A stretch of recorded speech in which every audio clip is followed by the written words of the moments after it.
Existem pelo menos 3 crianças no Reino Unido que são filhos de 3 pessoas. Sim, são crianças que têm um pai, uma mãe e uma segunda mãe. E eu tô falando aqui de pais biológicos, eu não tô falando de pais adotivos não. A criança tem um pai e 2 mães biológicas. Essa é uma história super interessante que foi mantida em segredo até pouquíssimo tempo atrás. Ela começou lá em 2018 e foi mantida até pouco tempo atrás, quando uma autoridade lá do Reino Unido relacionada à reprodução, fertilidade humana, resolveu compartilhar um pouco mais de informação sobre esse caso, não muito em detalhes, para preservar a identidade dessas crianças e dos pais dessas crianças também, mas ela deu alguns detalhes aí que nos permite contar essa história que eu vou contar para vocês depois da vinheta. Enquanto roda a vinheta, se inscreve aí no canal para a gente fazer esse canal crescer e atingir o máximo de pessoas que a gente puder compartilhando conhecimento sobre genética. A gente se vê já já.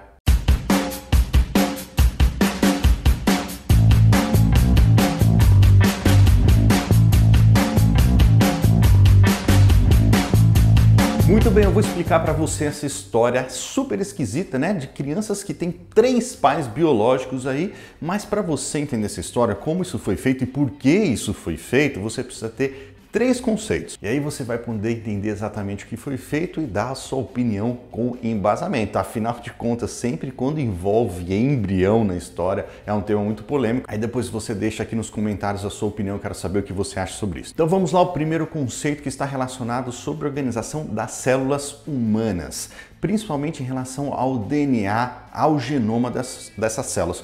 Como que o genoma, que é o conjunto de moléculas de DNA de uma célula, de um organismo, como que o genoma dos seres humanos ele está organizado, onde ele está armazenado?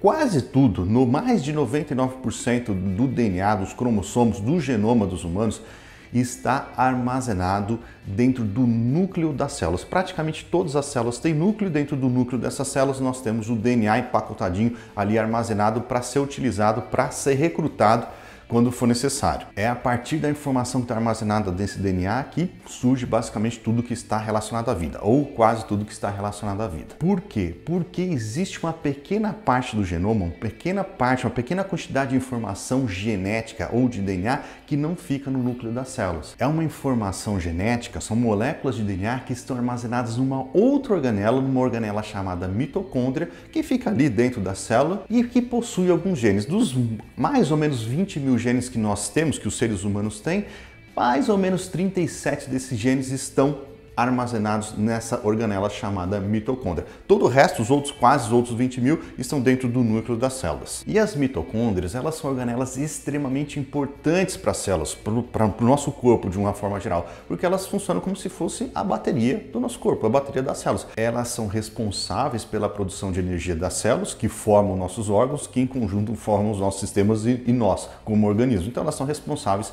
pela geração de energia do nosso corpo. Acontece que algumas pessoas, por algum problema, elas têm mitocôndrias não funcionais ou disfuncionais, que têm problema justamente na geração de energia.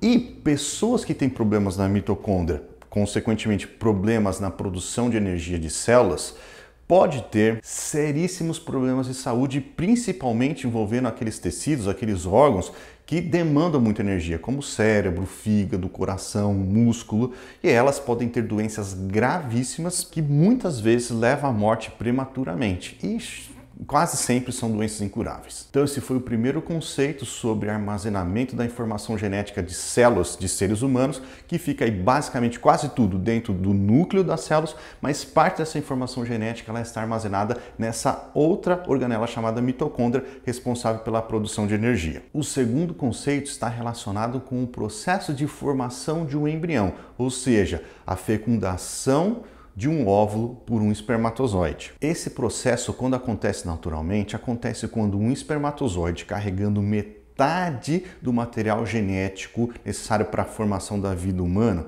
fecunda um óvulo contendo a outra metade do material genético necessário para a formação da vida humana. Então vai acontecer a combinação do material genético do espermatozoide com o material genético que estava presente no óvulo, né? Metade aqui, juntando os dois vai dar aí praticamente um genoma completo, material genético completo, todos os cromossomos necessários para a formação da vida. Esse espermatozoide vai fecundar um óvulo dentro do aparelho reprodutor ali da mulher, em algum lugar ali dentro. Esse processo de fecundação vai acontecer e quando ele acontece, o material genético do espermatozoide, que está no núcleo do espermatozoide, vai ser inserido, injetado dentro do óvulo, combinando o material genético que estava ali no núcleo do óvulo também, formando aí toda a porção do genoma, que é aquela porção que eu falei que fica armazenada no núcleo.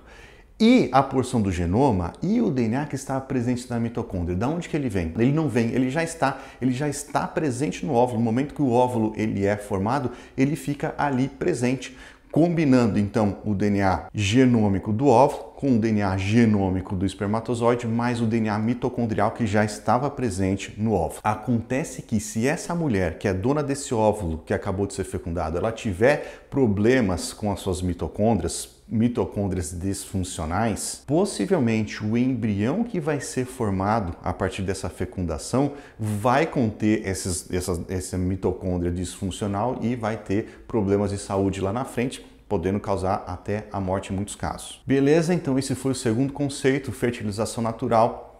DNA do espermatozoide encontra o DNA do óvulo e se é combinado com o DNA da mitocôndria que já estava presente ali no óvulo. Terceiro, que é o conceito da fertilização in vitro. Esse processo que eu acabei de explicar para vocês, que eu falei, acontece naturalmente ao longo do processo da reprodução humana, também pode ser realizado dentro de um laboratório, feito completamente ou quase completamente de maneira artificial, que é o processo chamado de fertilização in vitro, no qual nós temos um homem, o futuro pai, que fornece para o laboratório a amostra dos seus espermatozoides. Nós temos a mãe, que vai fornecer para o laboratório óvulos. Esses óvulos serão fecundados, fertilizados artificialmente no ambiente de laboratório. Isso acontece, realizado já há muito tempo em laboratório, que é a fertilização in vitro. Se essa fertilização ela funcionar e gerar um embrião, o embrião ele pode ser levado para o útero da mulher e a gestação acontecer naturalmente. E esse foi o terceiro conceito. Agora, com esses três conceitos, você vai conseguir entender o que foi feito artificialmente no laboratório, utilizando óvulos de mulheres que possuíam problemas com suas mitocôndrias disfuncionais, e gerar filhos, embriões e lá no futuro bebês, filhos sem problemas relacionados à mitocôndria, sem aquelas doenças, aquelas desordens relacionadas às mitocôndrias disfuncionais. E foi esse procedimento que acabou gerando aí as crianças, os bebês, filhos de 3 pessoas diferentes. Então, olha só, esse procedimento aconteceu no laboratório e ele foi dividido em 3 etapas. Então, o primeiro procedimento, ele é um procedimento de fertilização in vitro que eu falei para vocês. Nós temos aqui um pai saudável, que vai fornecer seu espermatozoide, e uma mãe que vai fornecer o óvulo, só que é uma mãe que tem desordens relacionadas ao mau funcionamento da mitocôndria. Obviamente, esse casal quer ter um filho e não quer correr o risco de ter um filho com problema lá na frente, ele vir a falecer ou mesmo nem conseguir ter o filho, nem conseguir engravidar.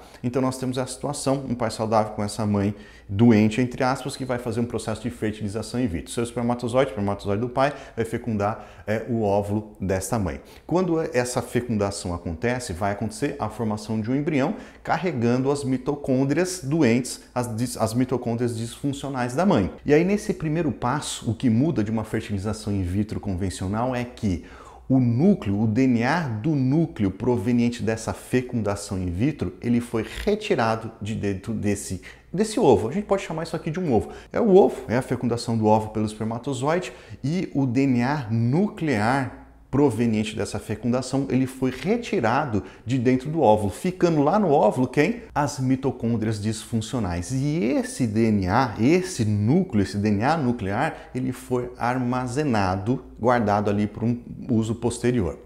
O segundo passo, o segundo procedimento nessa história foi a fertilização in vitro que aconteceu com um outro casal que tem nada a ver, um casal doador que fez esse procedimento só para produzir um ovo, só para produzir um embrião. Então o espermatozoide de um homem doador fecundou o óvulo de uma mulher doadora, formando esse ovo, formando esse embrião. O núcleo desse embrião, contendo esse DNAzinho que estava ali, também foi retirado, só que nesse caso ele foi descartado porque ele não vai ser utilizado no processo. O que vai ser utilizado aqui é o ovo vazio, é como se tivesse ficado um ovo vazio, só que nesse ovo vazio, sem o DNA nuclear, o que ficou ali? As mitocôndrias, só que mitocôndrias saudáveis. E o terceiro passo foi pegar o núcleo DNA nuclear daquele primeiro embrião que foi formado lá atrás, procedimento dos pais que querem ter filho, e colocado nesse ovo vazio, nesse embrião ali que foi retirado seu material genético, o seu núcleo contendo mitocôndrias saudáveis, produzindo, portanto, um embrião que ele possui o DNA de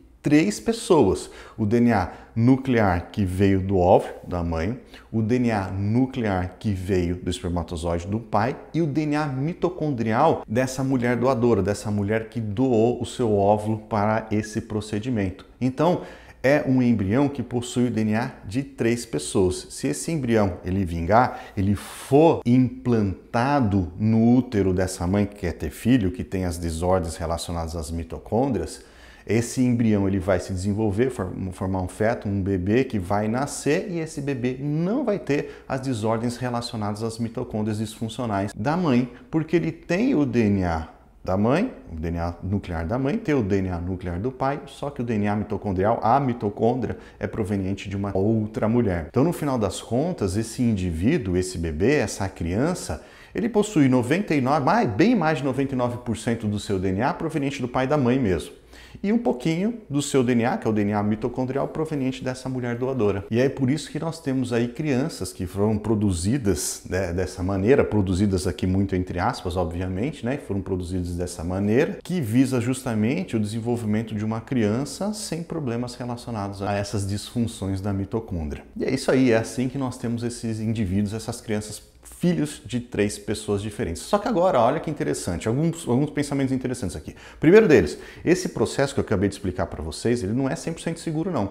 Pode ser que esse procedimento de 3 passos seja realizado e no final das contas, o embrião que foi formado ali, ele ainda contenha problemas relacionados à mitocôndria, porque esse processo de retirada do DNA nuclear, do núcleo do embrião original, pode vir um pouco de mitocôndria e contaminar, entre aspas, o ovo vazio, levando um pouco de mitocôndria para lá, essas mitocôndrias se multiplicarem, fazendo com que aquele embrião ainda assim tenha problemas, certo? Então o procedimento não é 100% seguro, dá para escanear, dá para identificar se esse tipo de contaminação aconteceu e abortar o processo no meio do caminho, mas ele pode acontecer. A segunda coisa aqui, que é uma reflexão minha interessante, é que existem testes genéticos, como os testes de ancestralidade, que a gente já falou aqui no canal, eu vou deixar aqui um link para você aqui em cima para você ver. Existem esses testes genéticos, alguns desses testes genéticos de ancestralidade, eles estão relacionados com a análise do DNA mitocondrial, para a gente saber a linhagem materna de um indivíduo, da onde veio aquele indivíduo por parte da sua linhagem materna. E nesse caso, esse processo ele é quebrado no meio, né? Porque a linhagem materna aí ela se perde completamente, já que esse tipo de análise é feita por meio do DNA mitocondrial. Então essa informação ela se perde aí. E uma outra coisa interessante, alguns casos de identificação humana também, em análise forense, para desvendar crime, esse tipo de coisa, também tem algumas análises que são feitas por meio do DNA mitocondrial, que ele é mais difícil de degradar em ambientes hostis, como geralmente acontece em cena de crime ou em desastres em massa, por exemplo. O DNA mitocondrial ele é utilizado. E aí nós temos o problema também, porque aquele indivíduo, aqueles bebês, se o DNA mitocondrial deles forem analisados, não vai bater com os seus pais, né, os seus pais verdadeiros aqui, entre aspas.